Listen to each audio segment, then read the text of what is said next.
السلام علیکم ورحمۃ اللہ وبرکاتہ۔ جی ہاں ناظرین، آج 10 اپریل 2026 بروز جمعہ ہے۔ ناظرین، بنگال کی سیاست سے اس وقت ایک ایسی بڑی خبر آ رہی ہے جس نے نہ صرف سیاسی حلقوں میں ہلچل مچا دی ہے بلکہ بھارتی مسلمانوں کے لیے بھی کئی سوالات کھڑے کر دیے ہیں۔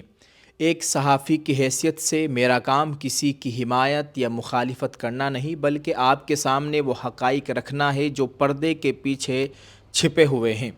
گزشتہ روز سے ہمایوں کبیر کی ایک مبینہ ویڈیو اور آڈیو وائرل ہو رہی ہے جس میں بی جے پی کے ساتھ 1,000 کروڑ روپے کی ڈیل کے سنگین الزامات لگائے جا رہے ہیں۔ باقاعدہ سوشل میڈیا پر ویڈیو وائرل ہو رہی ہے جس میں وہ 1,000 کروڑ روپے کی ڈیل کرتے ہوئے دکھائی دے رہے ہیں۔ ان الزامات کے سامنے آنے کے بعد بنگال کا سیاسی منظرنامہ مکمل طور پر بدل گیا ہے۔ آج ہم تجزیہ کریں گے کہ اس مبینہ ڈیل کی حقیقت کیا ہے اور اس کے نتیجے میں جو اتحاد ٹوٹا ہے اس کے مسلمانوں کی سیاست پر کیا اثرات ہوں گے۔ مغربی بنگال اسمبلی انتخابات سے عین قبل اویسی صاحب کی پارٹی کل ہند مجلس اتحاد المسلمین نے ہمایوں کبیر کی پارٹی سے اپنا اتحاد ختم کرنے کا اعلان کر دیا ہے۔ گٹھ بندھن توڑ دیا گیا ہے جس سے ریاست کی سیاست میں ہلچل مچ گئی ہے۔ ناظرین، آپ کو بتائیں کہ مجلس پارٹی کی جانب سے جاری بیان میں کہا گیا کہ ہمایوں کبیر سے منسوب انکشافات کے بعد کسی ایسے موقف یا بیان سے خود کو وابستہ نہیں رکھ سکتی جس میں مسلمانوں کی سالمیت پر سوال اٹھایا جائے۔ اسی بنیاد پر فوری طور پر اتحاد ختم کرنے کا فیصلہ کیا گیا ہے۔ ناظرین، ساتھ ہی ساتھ اسکرین پر آپ کو یہ جو پٹی چلتی ہوئی دکھائی دے رہی ہے، اونلی 1499 روپے میں حجاب اور عمرہ پیکج لکی ڈرو ہم کرنے والے ہیں۔ یہ دوسرا لکی ڈرو ہے، دوسری قراندازی ہے۔ اسکرین پر نمبر چل رہا ہے، آپ اس نمبر پر رابطہ کیجئے اور تفصیلات معلوم کر لیجئے، انشاءاللہ آپ کو بہت فائدہ ہوگا۔ یہ پیش رفت اس وقت سامنے آئی جب ترنمول کانگریس نے ہمایوں کبیر کی ایک مبینہ ویڈیو جاری کی جس میں ان پر بی جے پی لیڈروں سے قربت اور دیگر متنازع بیانات دینے کے الزامات عائد کیے گئے۔ تاہم ہمایوں کبیر نے اس ویڈیو کو مصنوعی ذہانت یعنی AI سے تیار کردہ قرار دیتے ہوئے سختی سے مسترد کیا اور اسے اپنے خلاف سازش بتایا ہے۔ واضح رہے کہ ہمایوں کبیر کو گزشتہ برس TMC سے نکالے جانے کے بعد انہوں نے اپنی جماعت عام جنتا انین پارٹی قائم کی تھی جس کے ساتھ مجلس نے اتحاد کیا تھا اور بنگال میں دونوں ایک ساتھ مل کر الیکشن لڑ رہے تھے۔ مجلس نے اپنے بیان میں یہ بھی کہا کہ مغربی بنگال میں دہائیوں کی سیکولر حکومت کے باوجود مسلمان سماجی و معاشی طور پر پسماندہ ہیں اور پارٹی کا مقصد انہیں ایک آزاد سیاسی آواز فراہم کرنا ہے۔ الیکشن کمیشن کے مطابق ریاست میں ووٹنگ 2 مرحلوں میں یعنی 23 اور 29 اپریل 2026 کو ہوگی جبکہ نتائج 4 مئی 2026 کو جاری کیے جائیں گے۔ کل ہند مجلس اتحاد المسلمین کے آفیشیل ایکس اکاؤنٹ پر یہ بیان جاری کیا گیا ہے۔ ہمایوں کبیر کے انکشافات نے یہ واضح کر دیا ہے کہ بنگال کے مسلمان کس قدر کمزور اور غیر محفوظ ہیں۔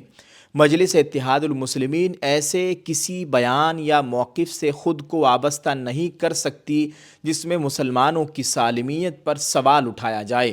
اسی لیے آج سے مجلس اتحاد المسلمین نے ہمایوں کبیر کی جماعت کے ساتھ اپنا اتحاد ختم کر دیا ہے یعنی گٹھ بندھن توڑ دیا ہے۔ بنگال کے مسلمان ملک کی سب سے زیادہ غریب، نظر انداز اور مظلوم برادریوں میں شامل ہے۔ دہائیوں تک سیکولر حکومتوں کے باوجود ان کے لیے کوئی خاطر خواہ کام نہیں کیا گیا۔ مجلس اتحاد المسلمین کی پالیسی یہ ہے کہ وہ کسی بھی ریاست میں انتخابات اس لیے لڑتی ہے تاکہ پسماندہ طبقات کو ایک آزاد سیاسی آواز مل سکے۔ ہم مغربی بنگال کے انتخابات آزادانہ طور پر لڑیں گے اور آئندہ کسی بھی جماعت کے ساتھ کوئی اتحاد نہیں کریں گے۔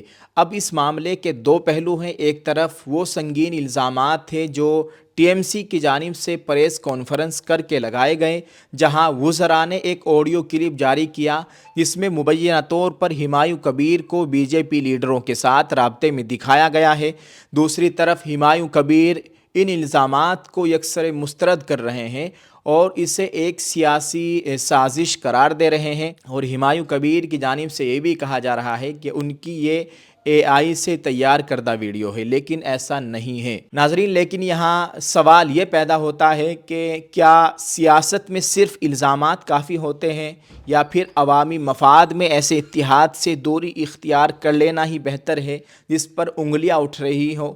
اسد الدین اویسی صاحب کی پارٹی نے جو اتحاد توڑنے کا فیصلہ کیا ہے، اسے سیاسی تجزیہ نگار ایک اخلاقی فیصلہ قرار دے رہے ہیں۔ مجلس کا موقف ہے کہ وہ ایسے کسی بھی تنازع کا حصہ نہیں بننا چاہتے جو مسلمانوں کے وقار یا ان کے سیاسی مستقبل پر سوال کھڑے کرے۔ ایک ہندوستانی مسلمان ہونے کے ناطے ہمیں یہ سمجھنا ہوگا کہ جب بھی انتخابات یعنی الیکشن قریب آتے ہیں، ایسے کئی مہرے سامنے آتے ہیں جن کا مقصد صرف ووٹوں کی تقسیم ہوتا ہے۔ بابری مسجد جیسے حساس معاملے کو سیاسی ہتھیار بنانا یا دوسری بابری مسجد کے نام پر جذبات سے کھیلنا، یہ وہ پرانے طریقے ہیں جن سے اب مسلمانوں کو ہوشیار رہنے کی ضرورت ہے۔ اویسی صاحب کا یہ قدم کہ اب وہ تنہا الیکشن لڑیں گے، اسے کسی پارٹی کی حمایت کے بجائے اسی تناظر میں دیکھنا چاہیے کہ انہوں نے مشکوک الزامات والے اتحاد سے خود کو الگ کر لیا ہے۔ ناظرین، ایک صحافی کے طور پر میں یہ کہوں گا کہ عوام کو اب صرف نعروں پر نہیں بلکہ کردار پر ووٹ دینا چاہیے۔ کیا ہمایوں کبیر ان الزامات سے خود کو پاک ثابت کر پائیں گے؟ اگرچہ وہ پاک کرنے کی کوشش کر رہے ہیں، لیکن ایسا ممکن نہیں، یہ وقت بتائے گا۔ لیکن فی الحال بنگال کے مسلمانوں کے سامنے اب سیاسی انتخاب کے لیے ایک نئی صورتحال پیدا ہو گئی ہے۔ بنگال کا مسلمان آج بھی غریبی اور پسماندگی کا شکار ہے، چاہے حکومت کسی کی بھی رہی ہو۔ اب وقت آ گیا ہے کہ جذباتی نعروں سے نکل کر اپنی حقیقی سیاسی آواز کو پہچانا جائے۔ ہمایوں کبیر کی صفائی اپنی جگہ، لیکن جو سوالات عوامی سطح پر اٹھ چکے ہیں ان کا جواب ملنا ضروری ہے۔ آپ اس سیاسی تبدیلی کو کس نظر سے دیکھتے ہیں؟ کیا اتحاد کا ٹوٹنا ہمایوں کبیر کے لیے سیاسی نقصان ہے یا اویسی صاحب کے لیے ایک نیا چیلنج، یا TMC کے لیے فائدہ مند ثابت ہوا؟ کمنٹس میں اپنی رائے ضرور دیں، بغیر کسی جذباتیت کے صرف حقائق کی بنیاد پر کمنٹ کریں۔ میرا کام سچ پہنچانا تھا، فیصلہ آپ کے ہاتھ میں ہے۔ دعا کیجئے اللہ تعالیٰ امت کے حال پر رحم فرمائے، بھارتی مسلمانوں کی جان مال عزت آبرو کی مکمل حفاظت فرمائے، اور جو قوم کے غدار ہے، جو قوم کے ساتھ غداری کر رہے ہیں، اللہ تعالیٰ ان کو نشان عبرت بنائے، آمین۔ ویڈیو کو شیئر کرتے جائیں۔ اگر ابھی تک آپ نے ہمارے اس اردو نیوز انڈیا چینل کو سبسکرائب نہیں کیا ہے تو جلدی سے ہمارے اس چینل کو سبسکرائب کر لیجئے، اپنے دوست احباب کے ساتھ اس کو شیئر کر دیجئے۔ شکریہ۔ السلام علیکم ورحمۃ اللہ وبرکاتہ۔ ہم آپ کے لیے لے کر آئے ہیں اونلی 1499 روپے میں ایک مکمل برقع سیٹ، ایک حجاب۔ ناظرین، ہم ایک مکمل برقع سیٹ آپ کو دینے والے ہیں صرف 1499 روپے میں۔ یہ ہمارا اپنا پرسنل کاروبار ہے۔ ناظرین، ایک مکمل برقع سیٹ، برقعے کے ساتھ روپٹہ، چہرے کا نقاب، ہاتھوں کے دستانے، پیروں کے موزے، آل انڈیا ہوم ڈیلیوری بالکل فری۔ آپ اس کو کہیں بھی اپنے گھر بیٹھے اس کو منگوا سکتے ہیں، آل انڈیا۔ اور ساتھ ہی ساتھ ہم نے ایک آفر بھی نکالا ہوا ہے، جو بھی ہمارے اس 1499 روپے والے برقعے کو خریدے گا اس کے نام کی ہم ایک پرچی بنا کر ایک باکس میں ڈال رہے ہیں۔ انشاءاللہ تعالیٰ آنے والے 10 محرم کو ہم قرآن اندازی کریں گے، اس باکس میں سے ہم 3 پرچیاں نکالیں گے۔ ٹارگیٹ ہے ہمارا، اگر 1200 پرچیاں ہوئی تو 3 پرچیاں نکالیں گے، اگر 800 پرچیاں ہوئی تو ہم 2 پرچی نکالیں گے، اگر 400 ہوئی تو 1 پرچی یعنی 1 قرآن اندازی ہوگی۔ تو آپ سبھی سے گزارش ہے جلدی سے اپنا آرڈر بک کیجئے۔ اسکرین پر آپ کو ہماری ٹیم کے ممبر کا نمبر دکھ رہا ہے، آپ رابطہ کیجئے اور اپنا آرڈر بک کیجئے کہ آپ اگلا نمبر آپ کا ہی ہو۔ بہت بہت شکریہ، یہ ہماری دوسری قرآن اندازی ہے اور ہمارا اپنا پرسنل یہ کاروبار ہے، ہم نے آفر بھی نکالا ہوا ہے، آپ اس سے خوب فائدہ اٹھائیں۔ جزاک اللہ، السلام علیکم۔